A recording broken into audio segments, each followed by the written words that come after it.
The GOAT of Shonen, the warrior of liberation, Joy Boy, Mugiwara, Monkey D. Luffy. One of the most exciting, polarizing and likable main characters in fiction, never mind anime. But what if I told you he was the best written main character in Shonen?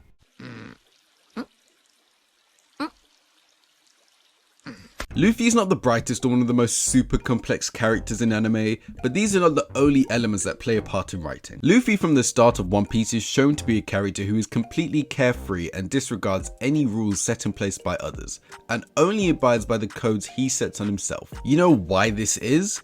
Because he is free. I've seen people say Eren symbolizes freedom better than Luffy, and I love AOT, don't get it wrong, but that's just complete insanity. He fights more for his freedom most definitely, but Luffy's character is literally the embodiment of freedom. Luffy himself is not only free, but makes people, countries, and even some of his opponents free, like Kaido. Sun God Nika was believed to be an individual that would bring laughter to the lips of people and free them from their suffering, and this is literally shown with Luffy. For example, we have Sanji. He came from a family that all minus his sister were embarrassed of his entire existence, and he departed from the crew to shoulder the burden that ended up turning into Whole Cake Island. And this was not easy for Sanji, with trauma from his past being dug up and him being nothing more than a tool for the parties of Germa and Big Mom, and having his heart broken and taken advantage of. Then we have Luffy, who is a new third party in Whole Cake Island and is the only person who truly cares for what Sanji wants to do.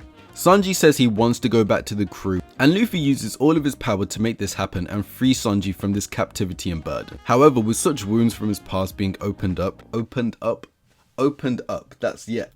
that's correct English. This was bound to have a lingering effect on Sanji mentally. And then we have the scene of Judge naming all of the incompetencies he sees in Sanji, despite him literally saving his life. Then Luffy thanks Judge for his aid and asks why he was saying all of those nice things about Sanji, showing how Luffy loves all of the things Sanji may have been groomed into being insecure about, slowly freeing him from this burden of Germa and all the insecurities that manifested with them. And Sanji isn't the only Straw Hat Luffy is liberated, with him saving Robin from the government and her loneliness and desire to die, freeing Nami from Arlong, freeing Zoro from the Marines, and he even somewhat freed Kaido. Kaido was in a depressive state due to all the legends he witnessed and rivaled slowly dying out, and this leaving him with no one to give him the legendary and honorable death he desired so much. And this is partially why Kaido came and did what he did in Wano, because he knew Joy Boy would come to free the country, hence why he was searching for him. And this is also part of the reason why he got happy when he found somewhat of an equal in Luffy to fight.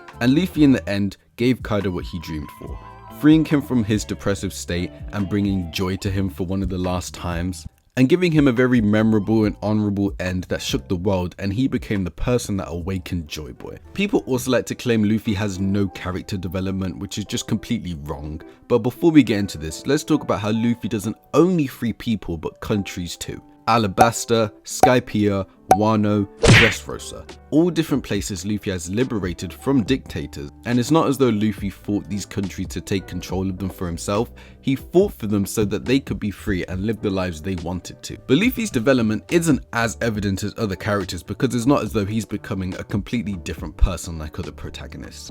Luffy's development is predicated on him becoming a man suited for the title of Pirate King. Luffy at the start of the series in the East Blue was strong for that sea. However, once they exit it, Luffy is heavily carried by gusto and his strong will. One thing he heavily lacks is leadership, and this became heavily apparent on Water 7. With Usopp acting out and Luffy not being able to stomach the weight of having to handle these issues as a captain, and Zoro acting more of a captain than him and guiding him and the rest of the crew in this situation, I got big ass lips. What? Damn. Got a big mouth.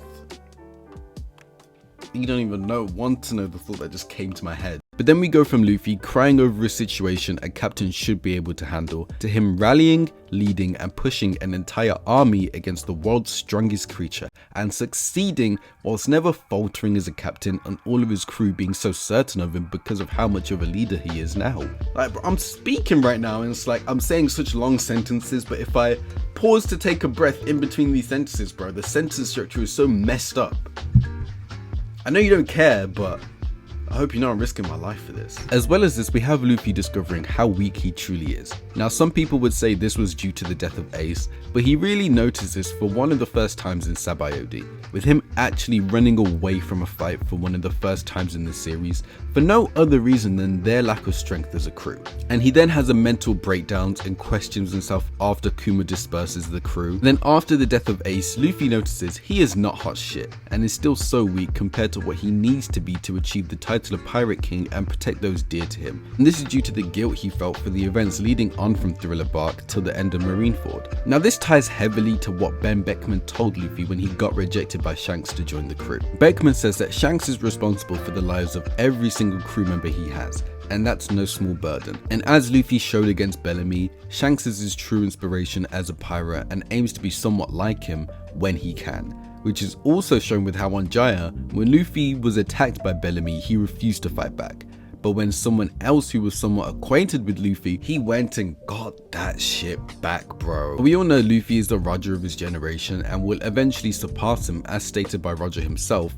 But Luffy, like Roger, has no desire to conquer, with him declining the opportunity to have access to an ancient weapon just like Roger, and with Luffy's true dream yet to be revealed, and being as flabbergasting as wanting to become Pirate King. Depending on the actual dream, this could add layers to Luffy as a character. But thanks for watching, like, subscribe, all the algorithm nonsense, and who do you guys think is the best written main character in Shonen? And just a side note, if you're looking for anime clothing on the low, check out Joy Boy's collection on the internet.